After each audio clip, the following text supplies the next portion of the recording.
guys, I'm back today with a video on the Huda Beauty Khaki Haze palette.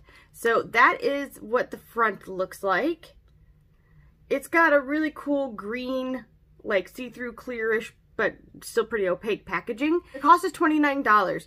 So I'm actually going to do two looks, which you guys are seeing on my eyes today, with this single palette, and then a third look. It's actually 3 for Thursday. So I collaborated with my two friends from Instagram again, and we did album covers as our inspiration for the week. Each one of the looks that I've done this week is based off of an album cover that I think kind of coordinates with the palette that I am using. I had an extremely hard time trying to pick between bands because I am really eclectic and obsessive. And so I could have done so many more than these in many, many other genres of music, but I did not. Maybe in the future we'll check out some of those as well. The bands that I actually did today, this is inspired by Murder by Death, and I'll put that album cover up here. This one's inspired by System of a Down, Toxicity. I'll put that album cover up here as well. The third look that you'll see is actually with my Mcgrath Subliminal palette, and that's the one that looks like this on the inside. And I did a album cover of... See that? And I did the album cover for Dashboard Confessional, which I will put up here as long as I don't lose any more hair in the process. Oh my god. And I'll link down my friends below so you can check them out on Instagram and look at their album inspired looks as well. Ironically, our first picks were all emo bands. It was not planned, it just kind of happened. And so maybe I'll, just to be funny, throw in a picture of me in my emo phase. I'm still emo at heart. Like, this girl's always an emo kid. I'm always going to be an emo kid, but... my makeup taste has kind of changed. My clothes taste has changed. Although, if I were still skinny and I could fit into my stuff, your girl would still be rocking a studded belt. Actually, I used to wear two belts all the time. One was forward, one was to the side. I was weird. I was also the girl that wore spandex under everything when I was growing up, which is kind of strange and maybe I shouldn't have shared it, but that's okay. And so...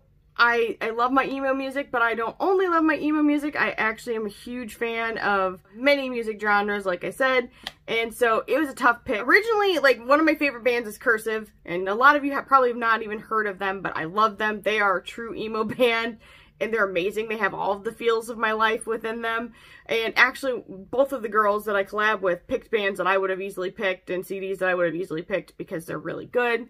But I also thought about No Doubt, Tragic Kingdom, and Green Day Nimrod, or Dookie. I loved both of those. And I had Taking Back Sunday. I had some Eminem. I had Johnny Cash. I had Fleetwood Mac. I had Styx. I had Milky Chance. I had Dave Matthews Band. I had The Offspring. I had Aqua. I had Spice Girls. I had a lot of inspirations that I could have pulled from for these looks. Unfortunately, I could only do so many. In fact, I was only supposed to do one. But I tried to justify in my mind when I finally got this in the mail. I was like, I'll do 2 looks with this, I'll do another with that, and then I can have 3 for Thursday. So that's how I justify things in my mind. In any case, I am going to do some swatches for you guys and give you some thoughts on this palette itself. I actually love the way both of these looks came out, and I have some thoughts about the textures and the things within, and the actual color story, because it's called Khaki Haze, and yet the inside, I don't know if you guys are noticing this as well, there's like 3 khaki shades. Kind of. They like transcend that little balance. But the rest of it is really warm and pinkish. So, is this a khaki palette or is this just a glorified warm neutrals palette? You tell me. Anyway, I'm going to swatch this for you guys. I'm going to go top to bottom, left to right. There's no names on these, so this is the very first shade. And this is that lid topper formulation. It's kind of sheer. However... Huda seems to make a more metallic version of it than the actual, like, Charlotte Tilbury or Tom Ford version of this. And this is a very taupey gold color. However, in the pan, it looks like it's a little greenish as well, but swatched out like this, you can see that it doesn't really seem to have that. This is the second shade in the palette. And this is just a nice pink color. This is the third shade in the palette. And this is another one of those lid topper formulations. It is very pretty. It's like a pink, orange, and a little bit gold of a shifty shade. Really interesting. Fourth shade in the palette. It's a reddish, purplish, brownish charcoal shade. This is the fifth shade. This, I guess you could consider a khaki shade. To me, it's a little more deep and green toned than a true khaki, but This is the 6th shade in the palette.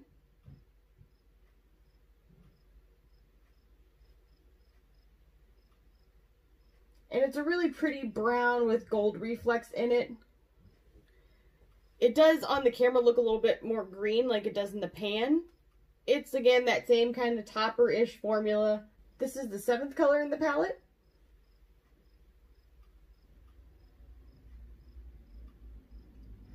Much more of like an antique red-brown brick. 8th color in the palette. Again, this is that topper formulation. It's very orangey and gold. Then last shade in the palette is like a deep orange shade.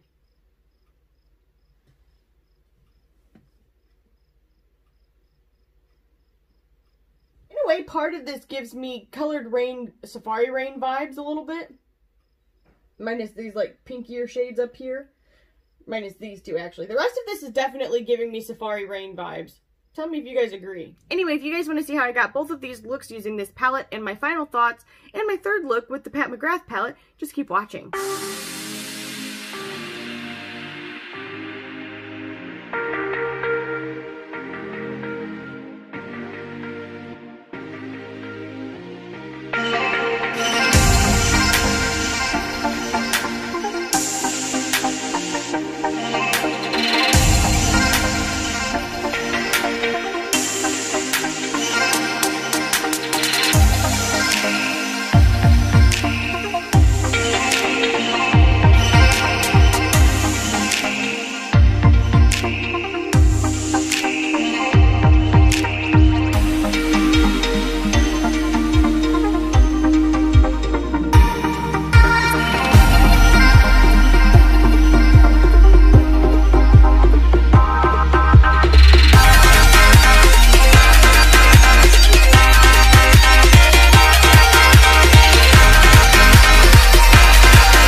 Close to me.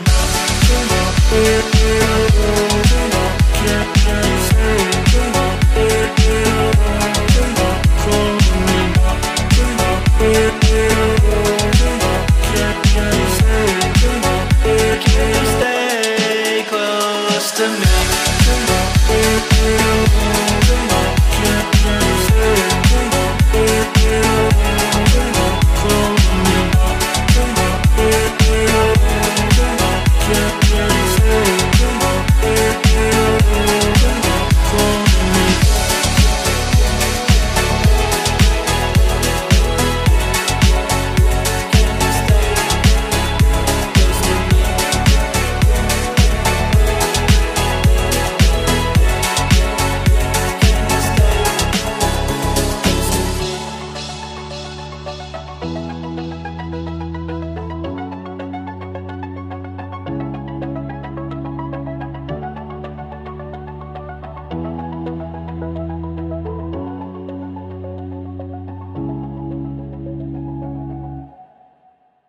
Alright, you guys, I'm back. I have my eyeliner on, I have my mascara on. This is the look I came up with based on one of my absolute favorite albums of all time, which is Dashboard Confessionals, The Places You Have Come to Fear the Most.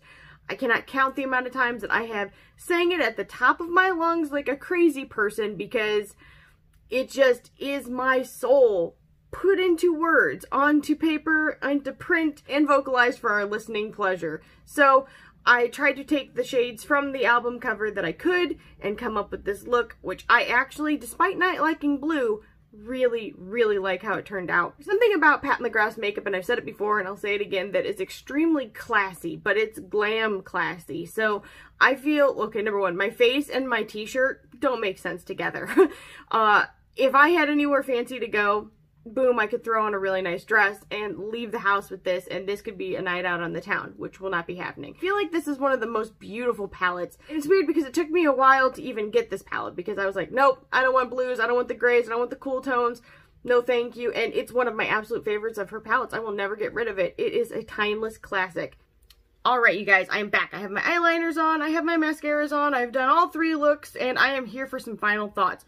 Number one, I've already talked about the Pat McGrath palette, and then for my final thoughts on this palette. I think that the name does not make any sense. There are maybe two true, I mean, they're not even true. There's two, like, greenish shades. The rest of this is a warm tone palette. You should have just called this, like, Fall Obsessions or something like that, and that would have made more sense to me.